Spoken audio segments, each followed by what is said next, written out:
তো স্বপ্নের নায়ক আইছে।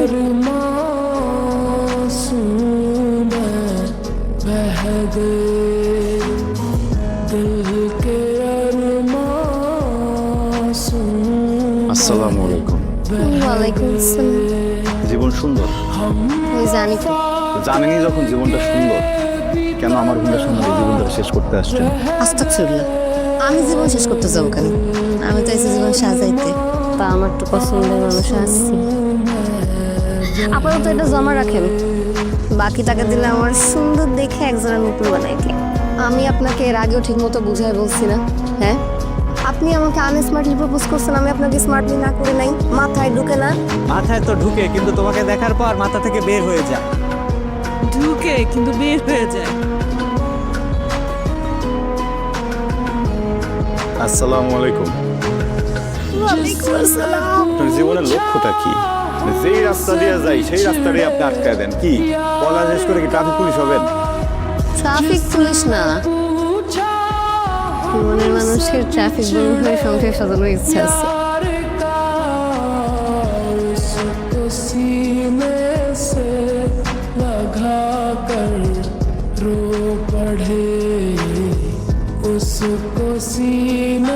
এই যে ম্যাডাম, যতটুকু উপকার করার ছিল করছি। ওই যে আপনার বান্ধবী খারাপ, যান এই যে আরে ধরে নিয়ে যান।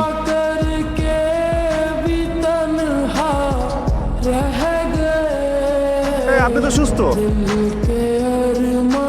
আমার নাটক করলেন।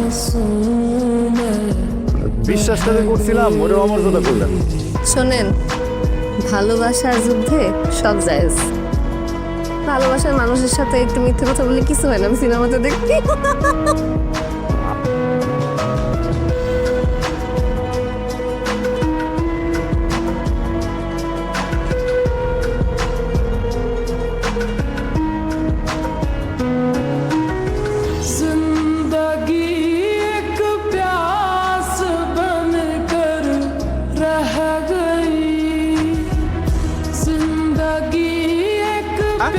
আর তোর এই দোকান কিছু করলাম না, এরপর যদি আমার করস, হ্যাঁ বুঝস কি হবে।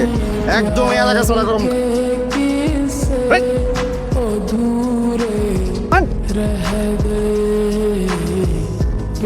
মামা, মামা কি হয়েছে? রূপার চাচা ছিল, তোরে না পাইয়া আমার এই অবস্থা করছে। আমরা চাচ্ছে এঙ্গেজমেন্ট করে রেখে যেতে, আপনি কি বলেন? কিন্তু রূপা, এই যে রূপা মামনি চলে আসছে। তাহলে আংটিটা পরাই দিই। আংটি? কিসের আংটি? আর এই যে ছেলে কদিন পরে কানাডা চলে যাবে, তোকে আংটি পরে এঙ্গেজমেন্ট করে রেখে যেতে যাচ্ছে। এই লোকটা তো আমি চিনি, রাস্তাঘাটে খালি আমরা জ্বালায়। ও তাহলে তো ভালোই হইলো, দুজন দুজনকে চিনস। তাহলে ভাইজান, শুভ কাজটা দেরি করবো কেন? আমার কি জিজ্ঞাসেন আপনারা? হ্যাঁ, শোনো মামনি, তোমাদের বাপ চাচারা যেটা বলে সেটাই কিন্তু করে, সেই সিদ্ধান্তই ফাইনাল। দাও দাও দাও, হাত ধরে দাও।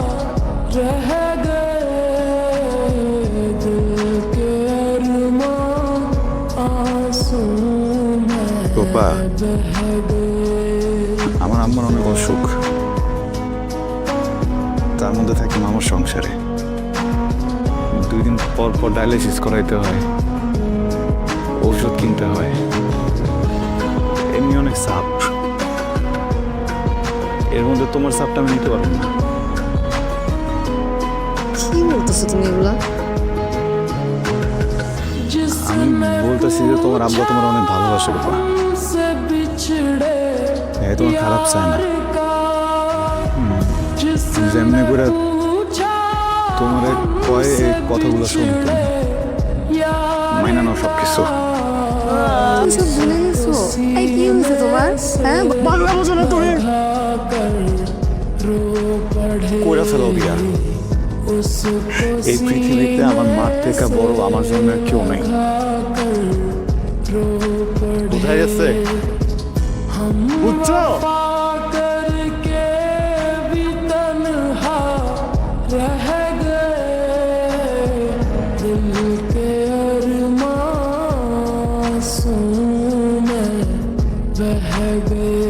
কালকে আমার বিয়া,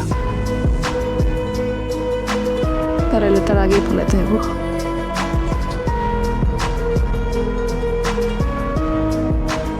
আসছেন? আপনার জন্য আমি অপেক্ষা করতেছিলাম। রাশেদ কই? আমি একটা জিনিস কিছুতেই বুঝতে পারতেছি না। আপনার মতো এত সুন্দর একটা মাইয়া, ভালো বংশের মাইয়া, আপনি রাশেদ ভাইয়ের খপ্পরে কেমনে পড়লেন? মানে মানে খুব সোজা। রাশেদ ভাই দেখতে শুনতে হ্যান্ডসাম, নায়কের মতো, কিন্তু তার মনটা একদম ভিলেনের মতো। তার মনে যে কত মায়ের জায়গা দেওয়া সেটা হিসাব করা যাবে না। কিসব ফালতু কথা বলছেন আপনি? হ্যাঁ, আপনার মাথা ঠিক আছে? মাথা আমার ঠিকই আছে, আমার মাথায় কোনো সমস্যা নেই। আরে রাশেদ ভাই হইতেছে আমার আপন কত ভাই, আমি কি রাশেদ ভাই সম্পর্কে মিথ্যা কথা বলবো না? শুধু এটা না, রাশেদ ভাই তো আমারও প্রেমের প্রস্তাব দিছিল, কিন্তু আমি মানি নাই। हम वफा